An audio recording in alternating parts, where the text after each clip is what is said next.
meron pa tayong 84.7% na hindi pa nakakapag-subscribe sa YouTube channel ko. Bagong lahat, huwag nating kakalimutan na mag-subscribe and click the bell para ma-receive ninyo lahat ang aking notifications. Tony Bishop, dinala na nga sa playoff ang Barangay Ginebra.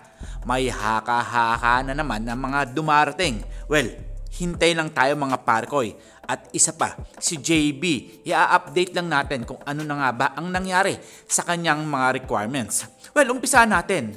Tony Bishop, dinala na nga ulit sa playoff ang Barangay Ginebra. May mga lumalabas na rumor o mga lumalabas na balita na si Tony Bishop na nga daw papalitan na nga ng tuluyan. Well mga parkoy, gaano ba ito katotoo? Dahil parang malabo nga ang mga balita na yan dahil si Tony Bishop nga dinala sa playoff at nakakuha na nga ng twice to beat advantage. At si JB naman, update lang mga parkoy na magkakapaglaro na nga daw sa end of February. Well, parang malabo na nga yan dahil alam natin once na pinalitan nga si Tony Bishop ni Justin Brownlee ngayong playoff, mawawala na naman ang chemistry. Well, napatunayan na nga yan ni Tony Bishop dahil nga si Coach Tim Cone nga may tiwala na dito kay Tony Bishop dahil hindi naman basta-basta kung magbigay ng gabay itong si Tony Bishop sa Barangay Ginebra. Well, pagdating naman sa mga percentage mga parkoy, kondisyon na kondisyon itong si Tony Bishop kesa kay Justin Brownlee. Sa ngayon yan mga parkoy dahil alam naman natin na ilang buwan na hindi nakapaglaro si Justin Brownlee sa Barangay Ginebra at basta-basta na lang papalitan ng Ginebra si Tony Bishop.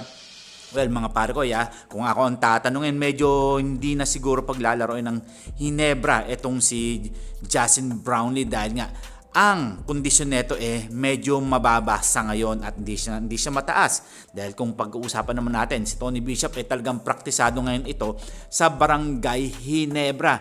At alam naman natin si Coach Tim Cone hindi naman basta-basta magpapalit yan kung hindi niya nakikita na hindi effective ang kanyang import. Well, mga parkoy, rumor yan. Kayo, ano sa palagay nyo?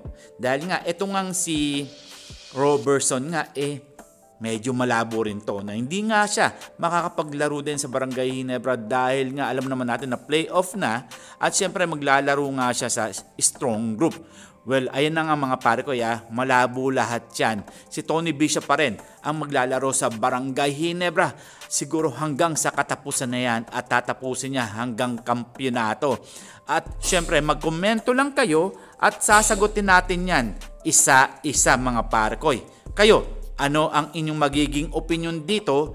At syempre, huwag nating kakalimutan na mag-subscribe sa YouTube channel ko. And this is Ton The Boy Vlogs. I'm out. God bless you all.